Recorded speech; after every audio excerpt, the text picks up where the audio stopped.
Hello peeps. I just want to bring you another video. So I want to talk about the Qatar Grand Prix that was that went past this weekend, and it was in Qatar, and the name of the track is Lusail. So there was a sprint weekend format, which means that they have a sprint race on their Saturday. They have a qualifying session for the sprint race, then have a sprint race about 17 or 20 laps, and then they have the race on the Sunday. So the sprint race was won by the McLaren of Oscar Piastri on the Saturday, but Max Verstappen only needed 3 points to become a three-time world champion, so he managed to finish in third in the sprint race. The result for the sprint race was Oscar Piastri in first, Lando Norris in second, both drive for the McLaren, and Max Verstappen in third, who drives for Red Bull, and it was his third world championship he collected, in a row. But yeah, the first two, most of the fans have a problem with, but this one is a legitimate championship, so I don't have a problem with that. So we can dive into the first two a bit later. So looking at the Grand Prix on the Sunday, during the qualifying session for the Grand Prix on the Friday, I think Max did put it on pole position, and you had George Russell in second position and Lewis Hamilton in third. So the race started, and Lewis had a good start because he was in the soft tires. George Russell had an okay start, Max had an okay start as well. But into the first corner, Hamilton had the run on George, and he went around the outside. But when he went around the outside, him thinking that he's completed the move, he ended up crashing into George Russell. So when he crashed into George Russell, he was out of the race, and George dropped into last. And remember, these are two teammates who drive for Mercedes, and Mercedes is not looking good on them where the two drivers are crashing on the first lap or on the first corner of the race, with one experienced driver and one a bit more younger than him. And I feel like there's an error on the management of Mercedes to allow their drivers, or not put more support into their drivers and make them avoid these kind of collisions. Make them race hard, but don't make them, collide against each other. So on lap one, there was a crash with Hamilton out of the race and Russell, who dropped last. So there was a safety lap all up until lap four. The safety car came in. So safety car came in. Max Verstappen, he kept the lead of the race, and on lap six, you had Nico Hulkenberg in the Haas. He passed Pierre Gasly, and Pierre Gasly in the Alpine.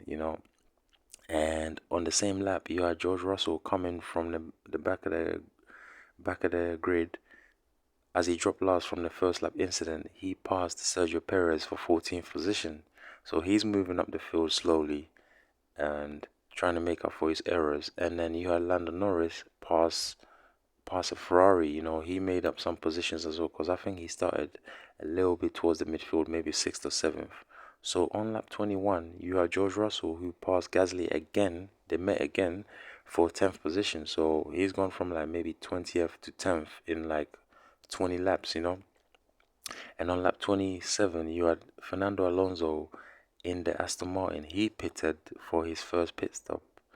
And mind you, Pirelli, they were worried about the race tires, so they made a mandatory 3 pit stops, because you have to do 3 pit stops for each driver in the race, minimum, because the track was resurfaced and they wasn't really sure if how the tires are gonna hold up. So on lap 28, you had Lando Norris pit, and he came out ahead of Fernando Alonso, which would have been great for his race strategy, because he wouldn't have liked to be stuck behind the Aston Martin, because he had a bit more pace in the McLaren. So on lap 33, Alonso went off the track, into the gravel a little bit, but he managed to came back on, but he lost the position to Charles Leclerc. And on lap 36, you had Esteban Ocon in the Alpine. He passed Lance Stroll in Aston Martin. Okay, moving on, you had lap 41, where you had Logan Sargent.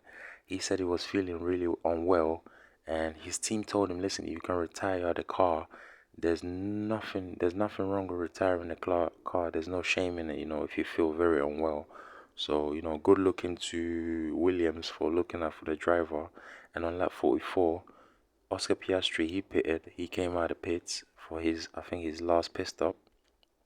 And Lando Norris pitted on lap 45, one lap after. But he came out just like half a second behind Oscar Piastri. So Oscar went into second and Lando went into third. So that's a 2 and 3 for McLaren and double podium position. And then on lap 54, you had a freeway battle between Sergio Perez in the Red Bull, Lance Stroll in Aston Martin, and Pierre Gasly in the Alpine. They had a freeway battle, and I think it was Lance Stroll who came out on top of that battle. And then on lap 57, that was the race was 57 laps. So you had Max Verstappen winning the Qatar Grand Prix from the race lead, and then you had Oscar Piastri, who finished second position in the McLaren. Remember the day earlier, he won the sprint race and he picked up a podium position this time. And then in third position, you had Lando Norris, who in the McLaren, and he lost a higher position to his younger teammate. So he'll be wondering how to get a bit more pace and how to keep Oscar behind him.